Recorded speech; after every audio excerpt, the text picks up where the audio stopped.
ሰላም ሰላም የሀገሬ ልጆች፣ ለልጆቼ ቆንጆ ልክ እንደ ክትፎ ቤት አድርጌ ያዘጋጀሁት ክትፎ በመጀመሪያ ከኢትዮጵያ የተላከልኝ ቆጮ ነበረ።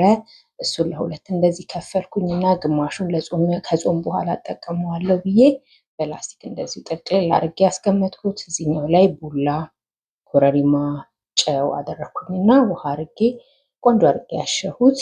አሽቼ ከጨረስኩ በኋላ በዚፐር አድርጌ ኮባያው የለም ታውቃላችሁ፣ ከስንት አንዴ ነው የሚገኘው። ከዛ እሷን እንደዚህ ጥፍጥፍ አደረኩኝና ከዛ የሞቀ ውሃ ውስጥ፣ ያው ላስቲክ ጥሩ አይደለም ይባላል፣ ግን ብዙም ስለማላቆየው እንደዚህ አድርጌ ከዛ አሞኩት፣ አገነፈልኩት ማለት ነው። ብዙም አይቆይም፣ ቆንጆ ነው ደግሞ የሚያረገው። ከዛ እንደዚህ ካረኩ በኋላ ለጎመኔ ደግሞ ቆንጆ በርበሬ፣ ኮረሪማ፣ ጨው፣ ቂቤ አደረኩና የበሰለ ጎመን ስለነበረኝ እንደዚህ አርጌ ቆንጆ አርጌ አበሰልኩት።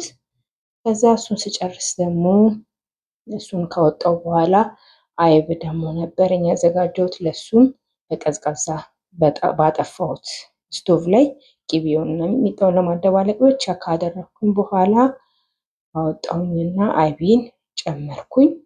አይቤን ጨምሬ እንደዚህ ካደባለኩ በኋላ ከዛ ጣባዬ ላይ አይቤን በመጀመሪያ ያደረኩኝ። ከዛ አይቤን ካሳመርኩ በኋላ ጎመኔን ደግሞ በጎን በኩል እንደዚህ ቆንጆ አድርጌ አሳመርኩት።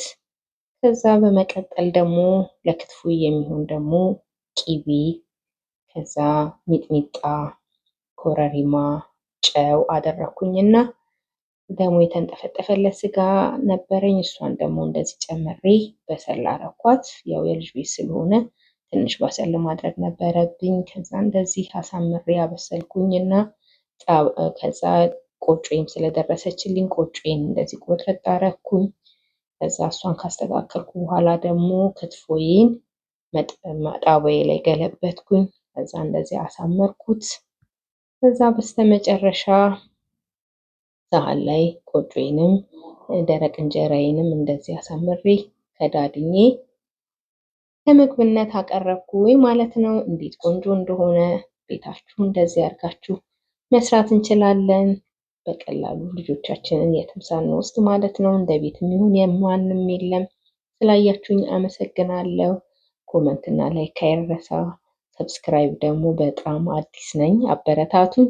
ሰላም ሁኑልኝ። ባይ ቻው።